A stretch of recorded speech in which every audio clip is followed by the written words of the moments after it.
Yo, this your boy Ernest Miller, aka Excalibur, owner of Train So R University, also Shop Talk and the Mill Experience. You are now watching the Michael Finkley Show. Check him out.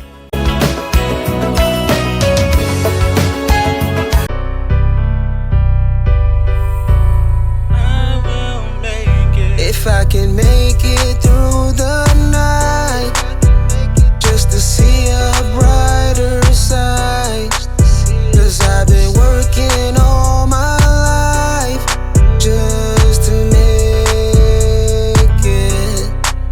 If I can make it through the Hello everybody, welcome to the Michael Finkley Show. Thanks for joining us today. I feel like every Friday we have done something with music or introduced some type of artist to you each Friday thus far for the past few weeks. Maybe we'll look into that more as seasons come. But today's show will not disappoint you as well. We have R&B artist of the R&B Group, SHAI, with us, Dr. Garfield Bright, and he has an amazing story of his transitioning from music to education, back to music, and doing his own thing current day. So it's a story that you would not want to miss. So don't go away. Back in a moment. Coming up, we have Dr. Garfield Bright with us. Don't go away.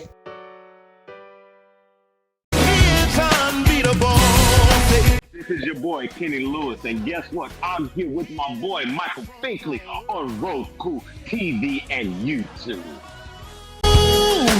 He'll always win. Why? 'Cause he's undefeated. On the next Michael Finkley Show, inventor of the Wonder Ring is Steve the Legacy, and fitness coach and podcast host is Ernest Miller. Next Finkley, Monday.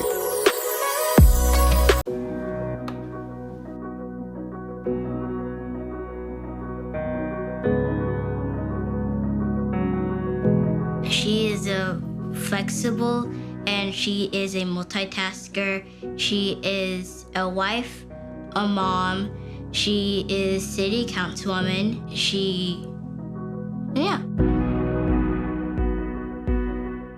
When I was growing up, Mom worked outside the house, and so my dad was an entrepreneur. I saw him leaving early in the morning or late at nights to go meet with clients, and he was always one who told me, if you show up on time, you're late. I just admire how she's able to not only juggle the demands of her jobs, but keep her family really first. The outstanding thing about the Isaac family is their noble contributions to improving the quality of life for our Colombians and people all over this state. I, Tamika Isaac, do solemnly swear. Discharge the duties thereof, so help me God. So help me God. Congratulations and best wishes. I first ran because I saw a need, I saw a void that needed to be filled, a voice that wasn't there. And over the last several years, I feel like I've been able to be that voice. So often as women in whatever spaces that we're in, we are often discounted because we're a mom or we're a wife or we have this career, and she's an everyday woman who shows women what excellence looks like. She has walked the walk of being a small business person, of being a parent, of sending her kids to school. Columbia is a great place, and we have done a lot in the last few years as far as law enforcement. But law enforcement can't do everything, nor should it do everything. We have to really expand upon the tools, technology, and community policing, investing in our communities so that law enforcement is a partner with our communities. Being a Columbia native, I've seen the way this city has grown. It's grown to the point that sometimes not everybody's been a part of that growth. I want to make sure that communities, specifically communities of color, make sure that they are part of Columbia's present and its future. I want to have a climate plan for this city that not only helps us be sustainable, but also helps provide opportunities for folks in the workforce. There are so many opportunities to take advantage of technology, green energy. I want to be the advocate for growing our city and being on the forefront, not just looking at what other cities are doing and following them, but being the leader. If you don't have the right leadership, you're going to miss a lot of opportunities. I think having a woman as mayor of the city of Columbia is long overdue.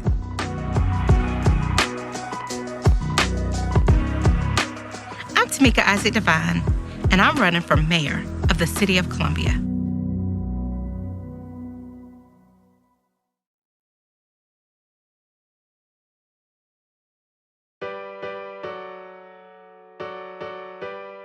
Back to the Michael Finkley Show. Now, my next guest, he is SHAI R&B artist and educator himself. It is none other than, I must say it this time, Dr. Garfield Bright.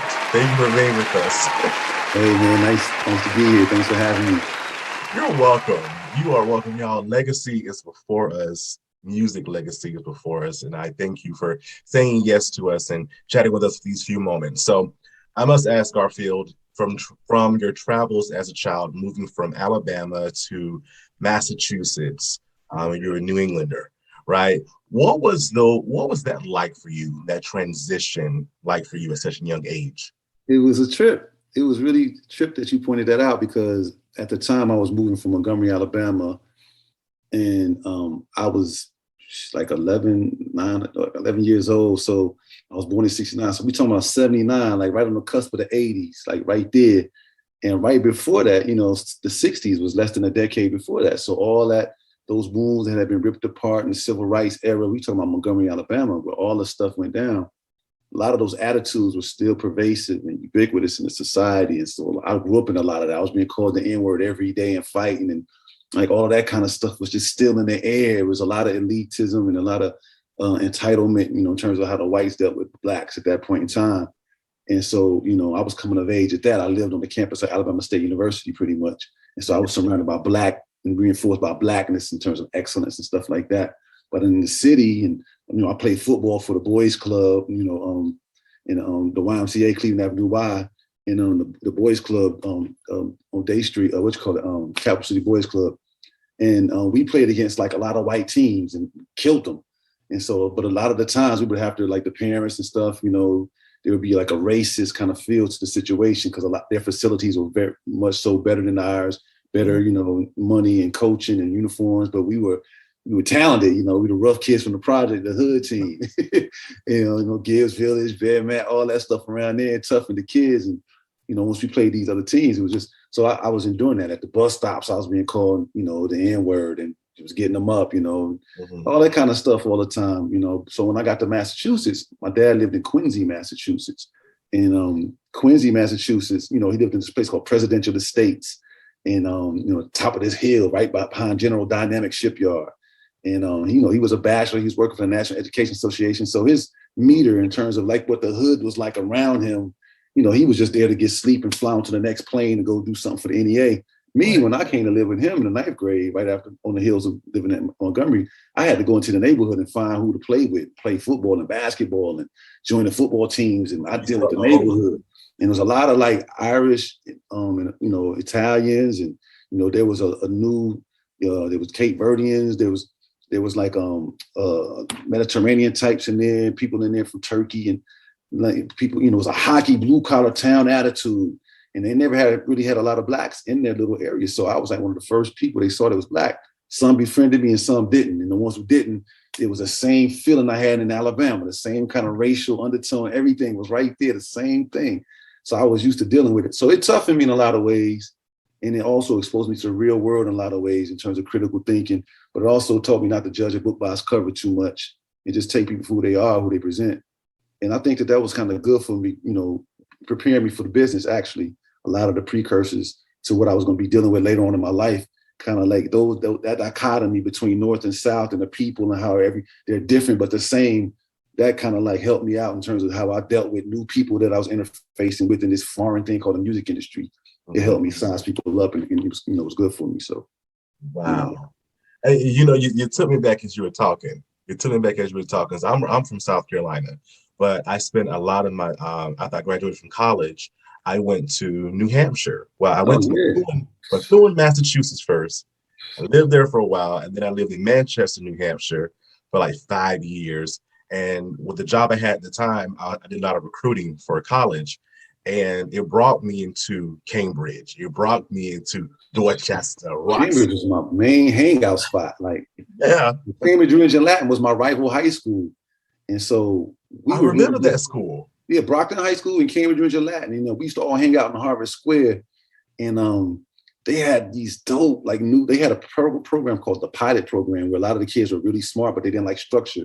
So they would literally let them have all these freedoms. And one of them was they let visitors from out of the school space come in their space when they came to school. And I was able to come through there and kick it after my school. Like my senior year, I played basketball for Brockton High, but I didn't have to come back to Brockton until like basketball practice time because I was out at noon. So from noon to like 4 o'clock, I had free. I drove to Cambridge, kicked it with my boys at Cambridge, Georgia, Latin, who was our rival school, but we all loved each other and we played outside, you know, Lance Dotton and all these different people that we know over there. But it was just dope, man. They had this play every year that they put on, pilot play. It was just, I don't know. I just love Cambridge, man. But yeah, it was like, you know, it was a definite, like you had a lot of, it was a confluence of a lot of different kind of things there. Like, you know, that's why I saw the Rocky Horror Picture Show, and it was like the real people behind the scenes was like really throwing water on you and stuff. It was like Harvard Square was like, you know, like the Village in New York is the same kind of dynamic, or Melrose in LA, the same people that were the Mohawks and all the different, you know, they were there, but they had an Auburn Pain right there. I used to get a baguette from every time I went to go there. And they had an Urban Outfitters right there. I used to go, oh man, you bring back memories.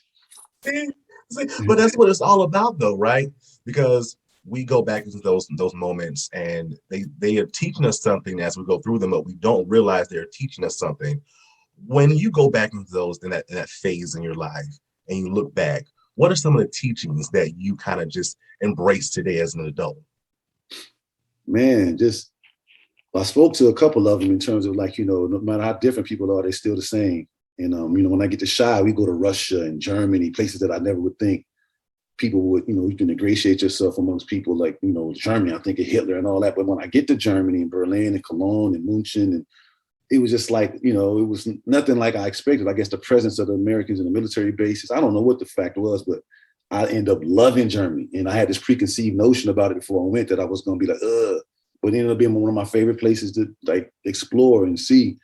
And so just with my experiences, you know, I say that to say that as I moved around a lot, you know, from parent to parent and then the industry and different things and going to Howard, and people are, everybody wants to be included. Everybody wants to be loved. Everybody wants to be recognized for whatever special, unique talents they possess. And everybody wants their input to be valued based on just on the general principle of them being valued, even if their opinion is not informed by some kind of crazy research like somebody else's might be. Their experiential aspect of it, they want to be, you know, seen as like mine is valid too. And so those things are the same around the world, no matter what the ethnicities are. And so I just learned, I just started falling into people that I could just really see as people. And it started teaching me patterns about different character types, you know. I would go from one state to the next, but it would be that person that I saw there. I would see that same person, but a different actual person, but it would be the character type. I can see them quicker. I can see patterns quicker, and moving around like that helped me out. Those kind of lessons, it helped me identify, you know, my pattern recognition in terms of my critical thinking was more acute, and that kind of held me in good stead. And, you know, but it also taught me to not be judgmental, to really, really come from a place of observing first and seeing what's being presented and then responding, not being reactive so much, but collecting intel so you can make a more informed kind of move. And, you know, because, you know, a wrong move could mean, you know, it's hard to revert. Like a GPA, it's easy for your GPA to plummet, hard for it to come back up. Yeah. So a wrong move sometimes could be hard to come back from in terms of misread character judgment. You could be knocking some of your, you know, like it could be a connection there for you that you're knocking off before you even get a chance to see what that could be or what it could fruit. It could be a genuine kind of like connection, and some resources could be behind it that could catapult whatever your vision is if you let it unfold. But just on face value, you might be like, you know, so those things I learned not to be like that. Gotcha. You know? Gotcha. And you spoke of the word connection, right? And I feel that when it comes down to the concept of music, people connect with it differently. What is your definition of music? And we see how you connect with it over the years, but how is that connecting factor for you? Well, everything is music. Music is life, because music is vibration, frequency, amplitude, and spirit, you know. So you see that just, you know, it could be a euphemism or interchangeable with just art, period. All arts do the same basic fundamental thing. And then it's up to the interpreter to connect or reverberate or, resonate with whatever the vibrational frequencies are. It's for the listener to find something they can couple with and connect to and have an emotional attachment. So art is not to be really explained by the producer of it, but they should do their best to create enough of a, to connect what the feeling and impetus was with what the work was without having to explain that. That's the job. That's the onus of artists, to take from the ether that's was coming through you and try to make a solid fruition-based piece close enough to that even in interpretation, it might be hard to misinterpret it in terms of what you meant for it to be. But you should just never like tell people, they should get what it is that resonates. It speaks to them. And so, so that's art, and music is that, but all art is that. And life is art. Like, a person can be a certain way. There's an art to being, to personality is a form of art, in terms of the cultivating it and finding out, because connectivity is an art.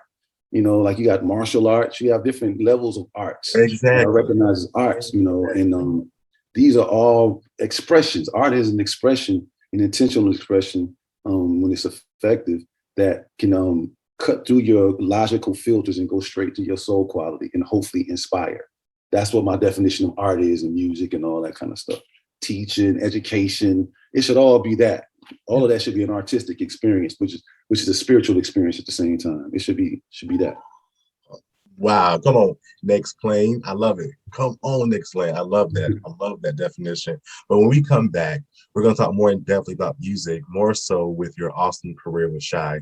And you're going to answer the question for us, were you really supposed to be in that group? Oh, yeah.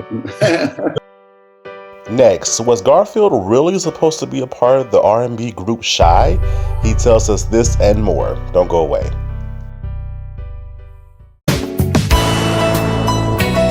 Hey, what's up, y'all? It's Bill Whitehouse Jr. with Dan Chef Now Talk, and you're watching the Michael Finkley Show on RokuTV and YouTube, baby.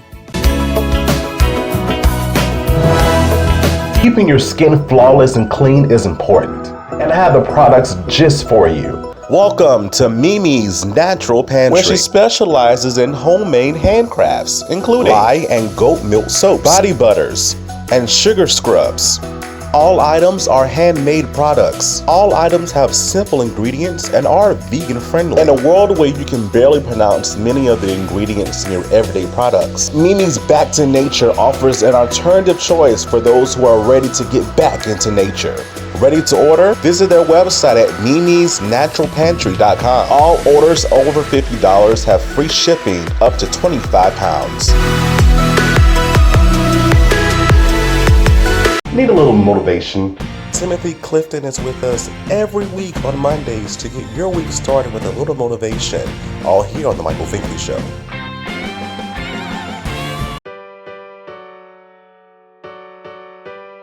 Welcome back to The Michael Finkley Show. We're still chatting with our special guest today, Garfield Bright, and we're so excited that he's here. And we left off with the question, were you really supposed to be a part of the group SHAI? Yeah, that's an interesting question. And on the surface, the name of SHAI means destiny in human form. So on a deeper metaphysical level, of course, I was supposed to be with the group because the expression of what we became, it was meant to be that way. But in real time, as it was unfolding, it was kind of like, it felt like happenstance. It was like the right place at the right time, I guess for the right reason that allowed me, because really the group was a bunch of Alpha Phi Alpha members. Shout out to the brothers. Oh yeah, they were your frat brothers. And so they had established kind of a thing. They were preparing for a pretty much a talent show at Howard. And I had just kind of reconnected with Darnell. He had, had pledged, and he went online. And I was kind of like, I was in the Nation of Islam and stuff. And it was kind of like a lot of things were pulling me. So at that point in time, after I had run for office and liberal arts, Howard University student body and all that, I was kind of like, also the Nation of Islam Security was taking over housing projects and having call outs at 1 a.m. and stuff so we can show for, there's a lot of things on me where I had to kind of pull back a little bit just so I could finish school. And during that time is when I started hanging back out with D, and he would be in the fine arts building every day for like 6-7 hours with his group. And I would come down there. It was a musical experience. So I was loving just being immersed in music, watching them rehearse, doing harmonies.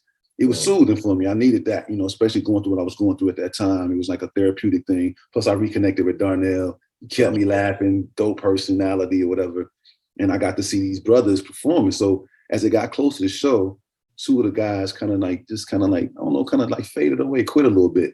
And they went from 5-part harmony to 3-part harmony. And they needed at least 4-part harmony to pull off the songs that they were trying to sing, which were Boyz II Men covers for this particular talent show, which was like the Apollo. Everybody was almost going to get booed just for being there, let alone forget what the talent was. People just wanted to come boo something. And so it was scary. Like, you didn't know if you was going to get booed or not. All the football players, all the New York types that went to the Apollo, they populated that area, and it was going to be a tough crowd, And so, but I was like, Darnell was like, yo, bro, you've been sitting here for the last 4 or 5 months. At that time, I was married. My dad had claimed me on his taxes though. And so my financial aid became forfeit because of what he had done. And so I lost my classes. I wasn't registered again. So I was living in a dorm, right? My housing for some reason was paid for, but I was working at a temp agency, just trying to make ends meet. And when I didn't have a job, I would come to the Howard's campus and hang out with Darnell in the Fine Arts Building with the group shot, with the rest of them. And so anyway, I decided to go ahead and cover down Next Man Up, since I did kind of like by osmosis learn the baseline parts. And next thing you know, when that show happened, I was the 4th member with them. And we got such a big, a feedback from the crowd, that hard crowd, ended up giving us a standing ovation in the encore. And that's when we said, what are we going to do now? We did all these Boyz II Men songs on the little DAT that we had now. Like, what are we going to do? We don't have no more music. Y'all want to do that a cappella song that we practice all the time? All right, let's do it, If I Ever Fall in Love. And when we did that, the crowd started singing the chorus on the second time the chorus came around. And we kind of felt like, yo, if this hard crowd ended up liking this song like that to the point that they were singing it as if they already knew it by the second time the chorus rolled around, we could probably get a record deal. And so we tried to go get a deal and we messed around and got one. That's right. Oh, wow. That's how that happened. That's how that happened. That's how that happened. Wow, and you've seen much success, many awards, accolades across the world. Within all of that, we see always the good, displayed. What was some of the tough lessons that you learned throughout that time? Oh, that's good, because what you touching on now is my dissertation. As Dr. Bright, my dissertation looked at how Black males navigate inequitable spaces where power is introduced.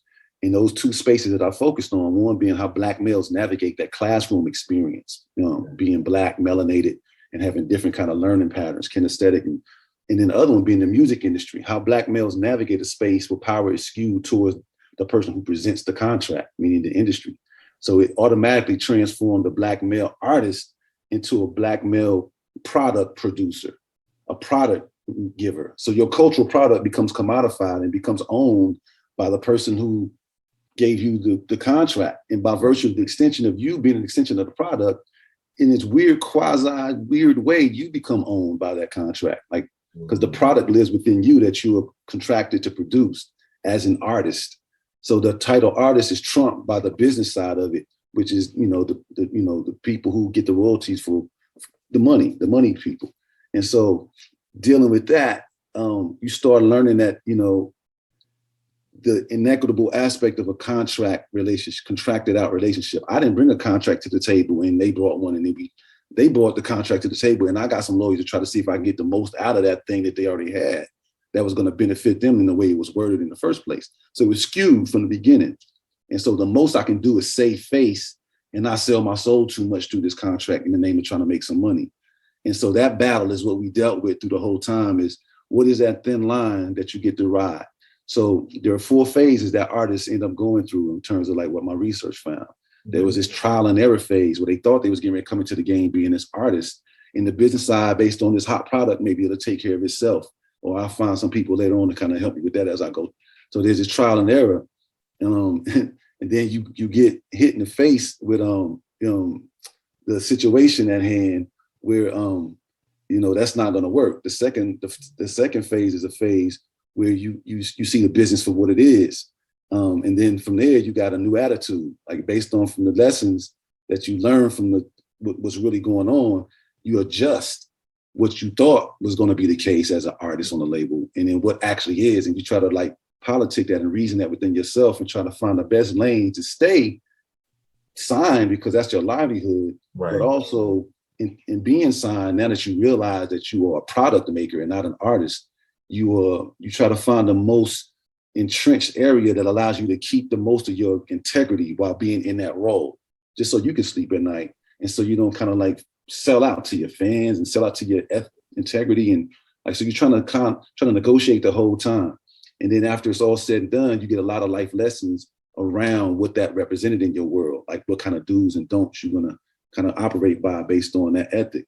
And those things tend to stick with you throughout your life and stuff like that. Like some people know that he who writes the check controls the situation, and they operate based on that understanding. And, you know, there's a lot of things that came out of it in that way. They don't have the disillusionment of, you know, thinking that artistness can exist inside of business. The music business, the business aspect totally trumps the art side.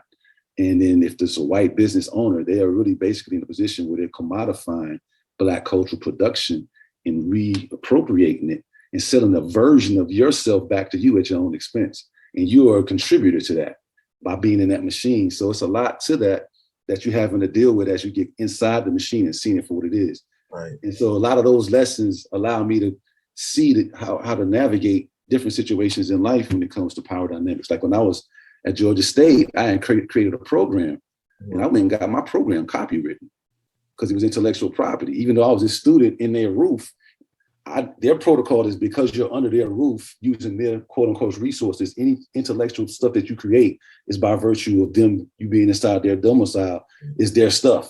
But I went and got my stuff copywritten because of my experience as an artist in the music industry. I know that any kind of intellectual product I create, I need to make sure I'm protected. That's a lesson I learned. So I'm not gonna go to this other space and be naive again. Like they messing with a person that's an artist that been through a music situation. So you're not gonna just catch me out there. Like, so what they ended up having to do was partner with me. And their lawyers had to partner with me, which was better for me in anyways. Because what if I was in a situation where I wanted to start the same program in the West Coast? I would really have to like ask Georgia State for permission to do my program. Like I'm not putting myself in that situation. So I got my stuff. So those are kind of lessons that I learned from the industry that I applied in my daily life, you know, that kind of stuff, you know, and then some, you know, like I would never do a 360 deal where like people get a part of my, not only my publishing, but my show money. And like, those are kind of lines that are blurred. Old school artists will never go for some of that new school stuff in the name of getting put on. In social media, you don't have to do it. You got a direct connect to brand and create your audience. Even if it's only 10,000 people that you never heard of, if you're selling units like $5 per with 10,000 people buying it, come on, that's 50 racks in your bank account and a connection that you can nurture. Forget being worldwide famous. That's a nice little, exactly. So that's available now, where it wasn't available unless you was like Master P and Too Short and all them who really was selling stuff out their car and their trunk and really had a route and could hustle. Or like the dudes from down south, you know, that whole down south movement was predicated on putting stuff in mom and pop stores and creating a whole pipeline and serving their people straight from the studio to, like they had a real system, you know. But outside of that, you know, back in the day, we didn't have that real. If you was with a label, they was going to get your distribution, get you international, but the splits, they were going to try to rob you in terms of the royalties. They weren't going to tell you stuff that you should know, and you were going to be kind of like beholden to their dynamic for a long time unless you had good lawyers. And so, yeah, the lessons, a lot of lessons learned. The business aspect is very important, and that should be the first and foremost thing you learn before you sign any contract. You know, lessons to learn. Lessons learned. Now, I love how you incorporated that within your education as well. And I must say, Garfield, that I admire the educational aspect of yourself. I appreciate that. Yes, sir, definitely. And it's so encouraging too, because when I heard Dr. Bright, like, okay, wow, that's encouraging, because I have a bachelor's in English. I have 2 master's degrees. I'm working on my doctorate now. So I said to myself, if he can do it, my God, I know I can do it too. Heck so yeah, for how sure. about that transition from music to education? Why this transition? Well, to the outside world, I guess it does look like some kind of transition. But for me, like even in my preface in my dissertation, I spoke to what got me here. And I lived on the campus at Alabama State University. Like I was exposed to Black college and Black excellence and Black people that were educated since back in my early, like I never saw that as not a reality. So in my mind, I was programmed to believe that that's what you do. You go get educated. That's the normal stuff for Black. Like I thought that was so normal, that was in my everyday. So, and then, SHAI, we went to Howard University. We were a group that came out of Howard. So my trajectory was already, on the educational path. And so that wasn't, I was a both and person instead of either or. Like I didn't live inside of a dichotomy or binary. I'm looking at a win-win instead of like first past the post. Like these dualities, these binaries are killing us because it doesn't let us see new models and modes of understanding that aren't so linear, where it's got to be somebody that goes first and then second, or you have this or that. If both of those things live inside of you, though you are a dynamic human. Both of those things can fruit and manifest and live alongside of each other and then overlap and be cool with each other. Mm-hmm. And so my educational me and my musical me often overlaps. My dissertation makes sure that it did. And so like, that is both of me. So it wasn't really a transition. I'm just basically living out who I am in full. I'm just trying to self-actualize the things that are inside of me. I'm a scholar for real. Like, my research, my dissertation got an award. I got a 4.03 GPA while I was in school. Like, I'm for real on that side. I had the crazy discipline and the focus to, wherewithal to get through my dissertation. It's not only coursework, but then the research portion of it and defending that and writing up your perspectives and defending that. Those things are things that require a lot of discipline, and a lot of focus, and a lot of not giving upness. Because a lot of people you alienate because of the time factor. People don't understand. And it's like an overkill in terms of like, it's a terminal degree. So they put you, it's almost like you're getting pledged. And so those elements people can only realize that that's happening if they're in it. So from the outside looking in, it looks like you kind of just checking out on people and flaky, and you lose a lot of people through that process. And so it's a sacrifice. So people usually don't equate an R&B singer with doing that type of stuff in education. But I was just already built like that, and then the artist side, the music side, that was inside of me too. I was built and exposed to that kind of stuff. And it's nothing wrong with both of those being forefronted, and foregrounded. And so I'm just like, if anything, living proof that both of those can exist and be paid attention to in a way to where you can really, grow from it and express that and become that and embody that. So I'm just me in all spaces, but I happen to be able to do that, Bro, you took me back. I was actually having a conversation when I finished my second master's. I was having a conversation with a colleague, and I'm like, well, dang, I feel like I should be pledging again because, and it's real. Like, you have to distance yourself from people because you have a mission in mind that you want to accomplish. So you distance yourself. You don't go out. You hang up the phone. You turn off the phone, or you turn off the television because you are focused on that thing. And it took me a while to get back to that mindset of, I have to get this doctorate for myself because I want it for me. I want it for me. I've always wanted it for me. I went to an HBCU myself, and I saw Black excellence for the first time educationally. And when I found out that they have doctorates, Black people can get doctorates too. Oh, bet. Ever since then, I told myself, that's what I'm aiming for. That's what I'm aiming for. So I had to get my mindset back into that and say, okay, I do have to cut some things off. I can't talk as much, can't text as much, right? Because I had to accomplish this. I had to get this. It's like it's an overwhelming amount of material that we have to read and process and then spit back in these critical ways. Like, it's literally not enough time to do what you used to do during that time. Like, they can't occupy the same space. Like, it's just got to go in. And people, they just either can understand or maybe they can't. But I did that. I accomplished it, and I'm proud of myself for it. Sir, you should be. You should be. Dr. Bright, you should be. You should be. That's a major accomplishment. So I love when people say, when I ask them this question, I ask them how they're doing, they'll say, hey, I'm living the dream, right? I didn't realize what they were talking about. Like, what dream are you talking about? So it's personal for them. And this show is my dream. I've been wanting to do this for so long. So I'm living in my dream now. So Dr. Bright, what is your next biggest dream? Shoot, the dream, just like the concept of now, is always here. It never ends. It's no split where now jumps over some gully and then becomes the future, or like it's the most vital moment is now, and it's outside of time and space. And so I want to be in that moment where I'm just being dynamic and adding on to my legacy in ways that are authentic. So I wrote a book, a fiction book. It's called Lotus 3013. It's a cross between Harry Potter, Star Wars, and Lord of the Rings and Beat Street, if you remember Beat Street. It's like in the year 3013, hip hop is believed to be a white invention. And it's like, it's just forces of good, forces of evil. It's a lot of stuff to it.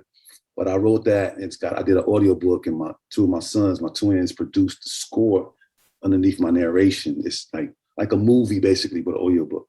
It's $20. It'll be out hopefully beginning of the year. I got to get all the marketing stuff set up. But I'm doing that. I'm doing a solo project just because I learned Pro Tools during the pandemic, and I can record myself now. I started doing an a cappella album, but not a traditional a cappella. Like I'm actually literally with my mouth creating tracks. And then on top of that, I'm singing songs that I wrote to those tracks. But the whole thing is a cappella though. And it's called Off Track, the name of the album. So I'm doing that, and it's going pretty well. I'm impressed. I'm my worst critic, but I've created some cool stuff. And it's vibey. If you're trying to get a fix on it, it's like real vibey. Like, that song, Essence and WizKid and Tim and all that kind of style. Like it's real, you can ride to it. It's just real peace. Like, and it's smooth, it's soothing, but the beats are real dope. It's like a nice little mid-tempo kind of feel. It's dope. And so I'm doing that. Me and Darnell are doing a D&G project. Darnell in the group SHAI, one of the original members, the one that does the high note. We working on some material together called D&G. And it's just something, for people to ride to add to the collection. We ain't trying to come out and just hit the top of the charts or something like that, but we make music. And so we got something new to say, and it's fly and it's cool and it's different too. And a little edgier than what SHAI would normally do, but still melody driven, with a nice combination of different kind of tempos and little textures. It's just a fly feeling. If you could put Sly and the Family Stone and Erykah Badu and I don't know, add a couple of more cats to, maybe some Wu-Tang. If you could put them in a pot and make that have a baby, that's the kind of sound that we kind of have. It's still SHAI with that.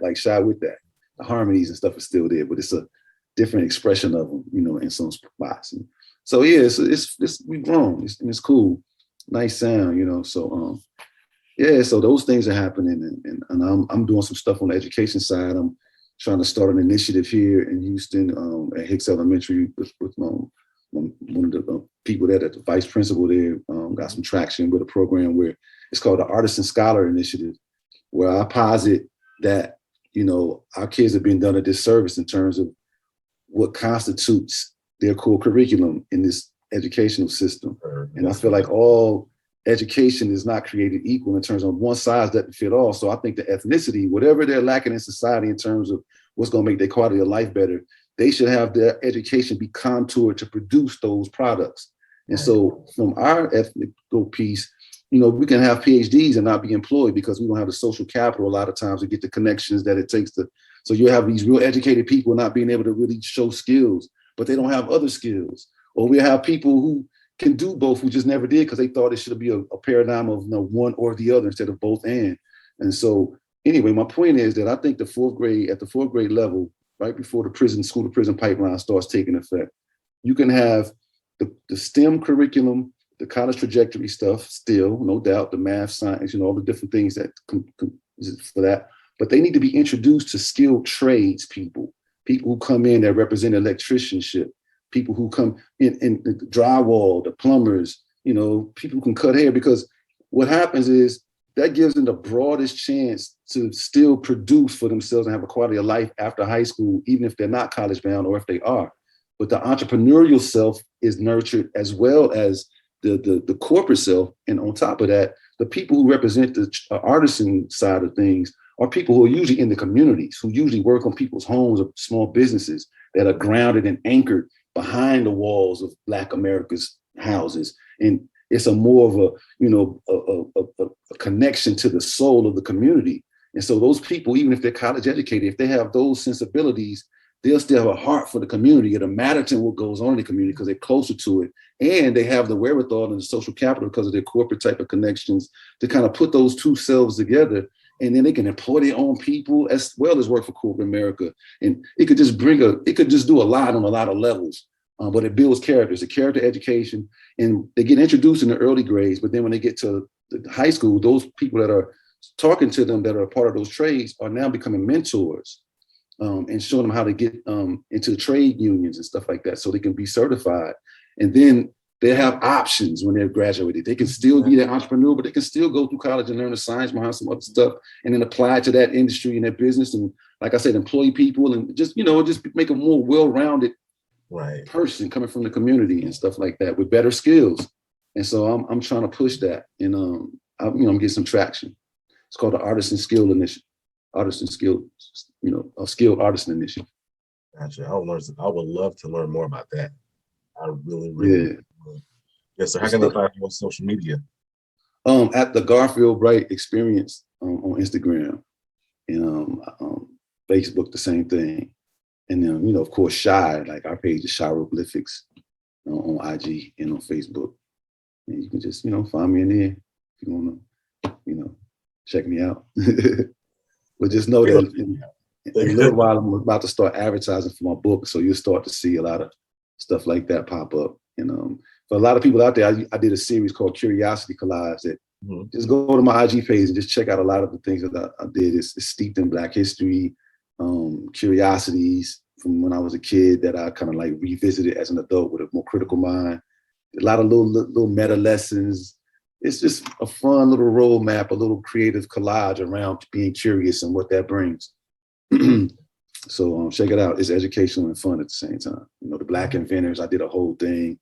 A lot of Black figures who aren't spoken of in the history books that are really impactful to the progression of Black life. They're in there.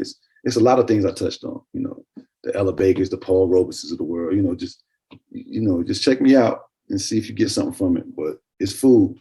It's food. It's definitely food, and definitely your information is in the description below.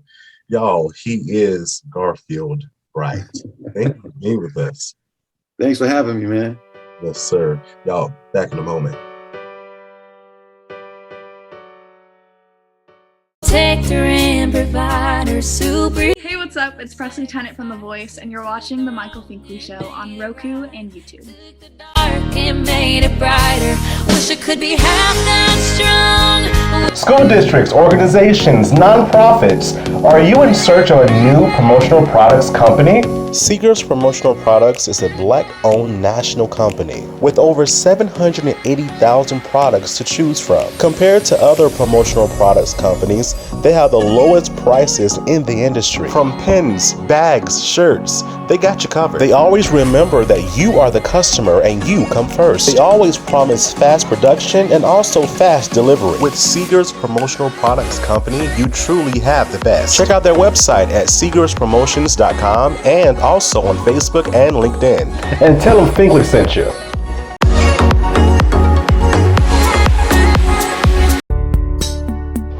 Calling all TRIO, Gear Up, JAG, and other college readiness organizations. Hello everybody, it's Finkley with the Finkley Experience. I am here to offer you information about our college readiness cohort series. This college readiness series includes college applications, SAT, ACT prep, scholarships, financial aid, the mental mind state, HBCU versus PWI versus technical colleges, and so much more. This is helpful because it's actually making me change my college plan. Really? If interested, visit our website, thefinkleyexperience.com, or just email us at michael@thefinkleyexperience.com. We're looking forward to working with you.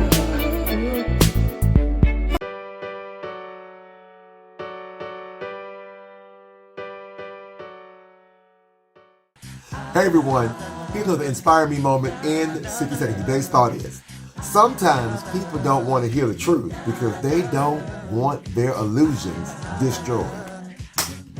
Glass shattered. You are not even fooling yourself with this one. Just be honest about your intentions and goals. Admit when it's time to quit or when it's time to start. You gotta disconnect from these illusions of grandeur and live in your total truth and absolute means. If not, I'm telling you, something can and will break. And that's all I got for you today. Remember to do all the things on social media. Hit that like button on your way out. Now go out and make today absolutely amazing. As always, thank you for doing all the social media things such as like, comment, follow, subscribe, and share this message on all your media platforms. Even more, hit the bell notification so you never miss a video or an upload. On the next Michael Finkley Show, inventor of the Wonder Ring is Steve the Legacy, and fitness coach and podcast host is Ernest Miller. Next Finkley, Monday.